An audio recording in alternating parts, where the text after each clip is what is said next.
எல்லாருக்கும் வணக்கம்.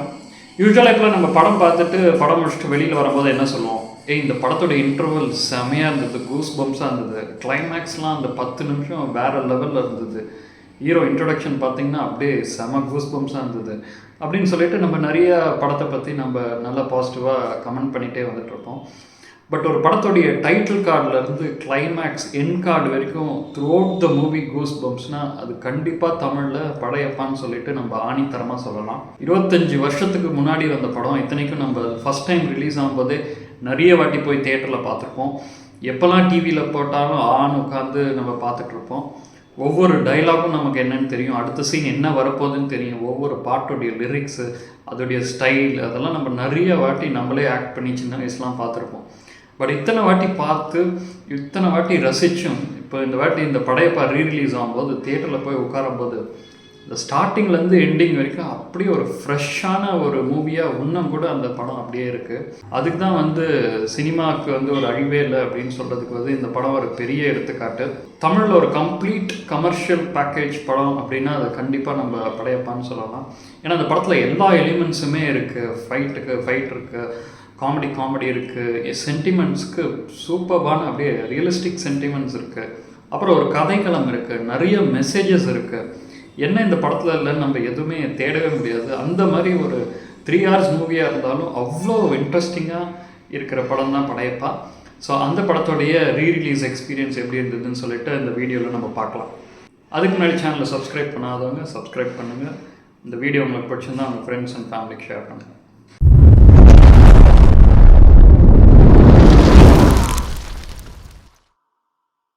ஃபஸ்ட்டு என்னென்னு பார்த்தீங்கன்னா, இந்த படம் கற்றுக் கொடுக்குற நிறைய விஷயங்கள், அதாவது இந்த கதைக்களம், அதாவது ஊரில் நடக்கிற ஒரு பாரம்பரியம், பரம்பரையாக அவங்க ஃபாலோ பண்ணிகிட்டு இருக்கிற அந்த பிரின்சிபல்ஸ், அதெல்லாம் எப்படி வாழையாக அதை கொண்டு போகிறாங்க, அதுக்கு உண்டான மாதிரி எப்படி அந்த ஃபேமிலி ரிலேஷன்ஸ்லாம் இருக்குது அப்படின்றத பற்றி அவ்வளோ அழகாக எக்ஸ்பிளைன் பண்ணியிருப்பாங்க இந்த படத்தில்.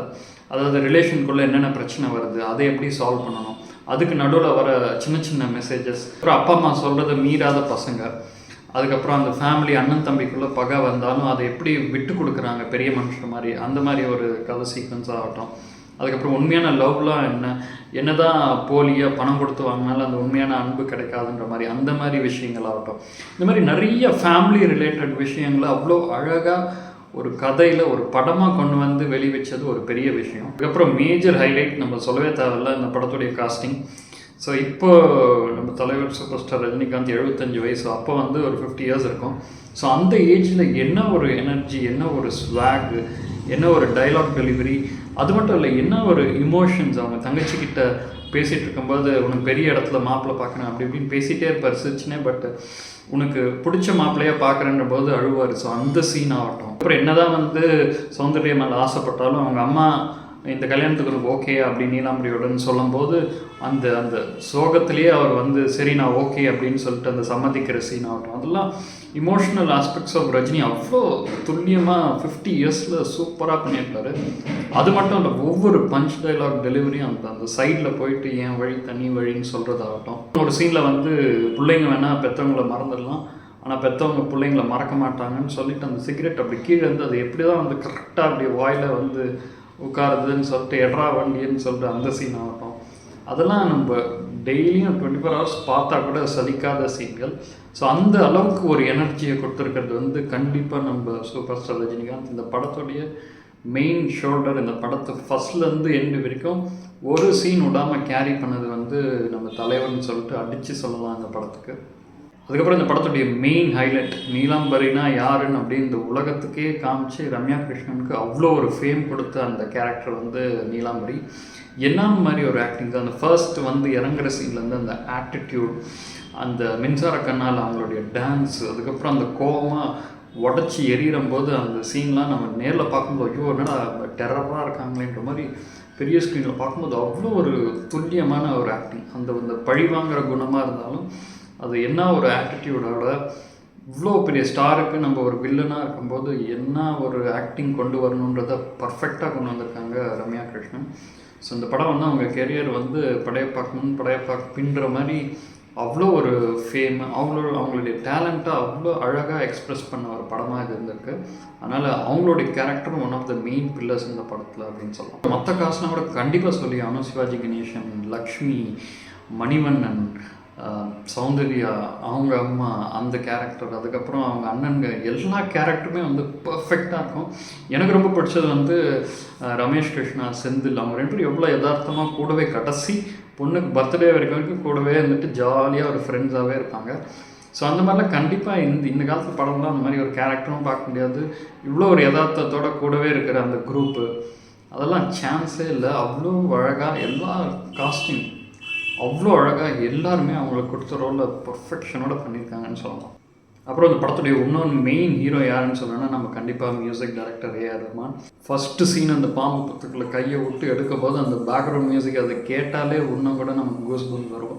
அந்த சீன் எடுத்துகிட்டு அந்த டட்டன்னு அதை வந்து எத்தனை வாட்டி அப்போல்லாம் நிறைய பேர் அதை கேட்டுகிட்டே இருப்பாங்க. ஸோ அந்த மியூசிக் ஆகட்டும், ஒவ்வொரு இமோஷ்னல் சீனுக்கு அந்த எலிவேஷன் பண்ணுறது, அவங்க அப்பா இறக்கும்போது அவங்க அப்பா போய் அந்த பேலஸ் பில்லரில் உட்காந்து கடைசியாக இறந்து போகும்போது அந்த மியூசிக் ஆகட்டும், இன்டர்வல் சீன் ஆகட்டும், ஒவ்வொரு வாட்டியும் அந்த என் வழி தனி வழின்னு சொல்லும்போது அந்த ஒரு அப்படியே ஒரு பேக்ரவுண்ட் ஷிஃப்ட் நடக்கும். அந்த மியூசிக் ஆகட்டும், மின்சார கண்ணாவுடைய பேக்ரவுண்ட் தீமே வந்து செகண்ட் ஹாஃபில் நிறைய இடத்துல பிஜிஎம்மாக வந்துட்டுருக்கோம். ஸோ அந்த சீன் ஆகட்டும், ஒவ்வொரு பாட்டும் சுற்றி வந்திகள்லேருந்து கிக்கு ஏறுது, எல்லா பாட்டுமே வந்து பர்ஃபெக்டாக ஆப்டாக, அதாவது இந்த மாதிரி ஒரு ஸ்டோரிக்கு, இந்த மாதிரி ஒரு ஊர் சைடில் இருக்கிற ஒரு ஸ்டோரிக்கு என்ன மாதிரி ஒரு பேக்ரவுண்ட் கொடுக்கணும், என்ன மாதிரி ஒரு மாஸ் எலிவேஷன் கொடுக்கணுன்றது ஏராமனுடைய perfect choice of music.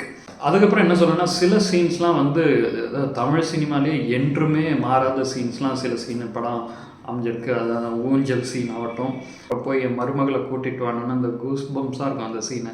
So அந்த சீன் ஆகட்டும், கிளைமேக்ஸில் வந்து அந்த மாடு நிறுத்திட்டு இந்த ஜென்மம் மட்டும் இல்லை எத்தனை ஜென்மம் எடுத்தாலும் அதிகமாக ஆசைப்படுறவங்களையும் அதிகமாக கோவப்படுறப்பவங்களையும் நல்லா வாழ்ந்ததாக சரித்திரமே இல்லைன்னு சொல்லி முடிக்கிறதாகட்டும், நிறைய சீன்ஸ் வந்து லேண்ட்மார்க் சீன்ஸ் தமிழ் சினிமாலே. அது வந்து கண்டிப்பாக நம்ம அக்செப்ட் பண்ணியே ஆகணும். ஏன்னா அந்த வடிவமைச்ச விதம், அந்த டைலாக் டெலிவரி, அந்த பேக்ரவுண்ட் மியூசிக்லாம் வந்து என்றுமே அழியாத சீன்களாக இந்த படத்தில் நிறைய சீன் அமைஞ்சிருக்கும். இன்னொரு விஷயம் நிறைய பேர் நம்ம நோட்டீஸ் பண்ணியிருக்க மாட்டோம், பட் ஒவ்வொரு சீனுடைய அந்த பேக்ரவுண்ட், இந்த லொக்கேஷன் பார்த்திங்கன்னா அவ்வளோ சூப்பராக இருக்கும். அது ஃபர்ஸ்ட் ரம்யா கிருஷ்ணன் ரஜினிகாந்த் கிட்ட அந்த பேசும்போது, உன்னை எனக்கு பிடிக்கும், என்ன நான் ஒரு பொம்பளையை தேடுறேன், நீங்கள் ஒரு ஆம்பளையை தேடுறீங்க, அந்த சீனில் வந்து பேக்ரவுண்ட் லொக்கேஷன் பார்த்திங்கன்னா அந்த கேமரா ஷாட் கீழே அப்படியே பின்னாடி ஃபுல் க்ரீனரியாக இருக்கும். அதெல்லாம் அவ்வளோ அழகாக பண்ணிப்போம். அதே மாதிரி அந்த கோயில், அந்த மேல்கோட்டையில் அந்த செட்ஸ், முருகர் வச்சிருக்கிற சீன், அதை இப்போ பெரிய ஸ்க்ரீனில் பார்க்கும்போது ஒரு ப்ளசன்ட் ஃபீலிங். நம்ம நிறைய படத்தில் ஃபுல் சிட்டி, பில்டிங், டிராஃபிக், அதெல்லாம் ஒரு மாதிரி கமோஷன் மாதிரி இருக்கும். பட் இந்த படத்தில் எல்லா சீனுமே பேக்ரவுண்ட் லொக்கேஷன்ஸ்லாம் அவ்வளோ அழகாக ஒரு ப்ளசண்ட்டான ஒரு ஃபீலிங்கை படம் ஃபுல்லாக கொடுத்துட்டே இருக்கும். அதுக்கப்புறம் அடிக்கடி தலைவர் வந்து சொல்கிற அந்த பஞ்ச் டைலாக் ப்ளஸ் மெசேஜஸ், அந்த சீன்ஸ்லாம் வந்து ரொம்ப நல்லாயிருக்கும். அதாவது கஷ்டப்படாமல் எதுவுமே கிடைக்காது, கஷ்டப்படாமல் கிடைக்கிறது நிலைக்காது, அந்த மாதிரி சொல்கிற சீன் ஆகட்டும். அதுக்கப்புறம் என் ஜென்ம விரோதி கூட மன்னிச்சிருவேன், பட் கூடவே இருந்து குழி பறிக்கிறவனை நான் மன்னிக்க மாட்டேன். ஸோ அதெல்லாம் வந்து அப்படியே ஒரு லைஃப் லெசன்ஸை ஒரு டைலாக் மூலயமா சொல்கிற மாதிரி இருக்கும். ஸோ அதெல்லாம் வந்து அவ்வளோ சூப்பராக இருக்கும் இந்த படம் த்ரூ அவுட். ஸோ ஓவரால் பார்த்திங்கன்னா நம்ம நிறைய தமிழ் சினிமாவில் இந்த மாதிரி நிறைய சூப்பரான படம் வந்திருக்கு. But throughout the movie என்டர்டெய்னிங்காக இருந்து, த்ரூ அவுட் த மூவி மாஸாக, த்ரூ அவுட் த மூவி கூஸ் பம்ஸாக இருக்கிறது வந்து எனக்கு பர்சனலாக படையப்பான்னு நான் எப்போ கேட்டாலும் சொல்வேன். நானும் இந்த படம் எப்போயாவது ரீரிலீஸ் ஆகுமா, இல்லை ஓடிடியில் சூப்பராக 4K பிரிண்ட் கிடைக்குமா அப்படின்னு சொல்லிட்டு ரொம்ப நாளாக தேடிட்டு இருந்தேன். லக்கிலி தலைவர் பர்த்டே அன்னைக்கு இதை ரிலீஸ் பண்ணியிருக்காங்க. இன்னும் கூட ஒரு 2-3 வாட்டி போய் தியேட்டரில் கண்டிப்பாக பார்க்கலாம். அவ்வளோ ஒரு வைப்பு, அவ்வளோ ஒரு மாசு, ஒரு என்ஜாயபிள் ஃபீலிங். படம் முடிச்சுட்டு வெளியில் வரும்போது எல்லோரும் ஒரு சந்தோஷமாக வர மாதிரி இருக்கிற ஒரு படம் தான் வந்து படையப்பா. கண்டிப்பாக மிஸ் பண்ணாமல் தியேட்டரில் போய் பாருங்கள். மீண்டும் இன்னொரு ரிவ்யூவில் பார்க்கலாம். அது வரைக்கும் சைனிங் ஆஃப் கோ.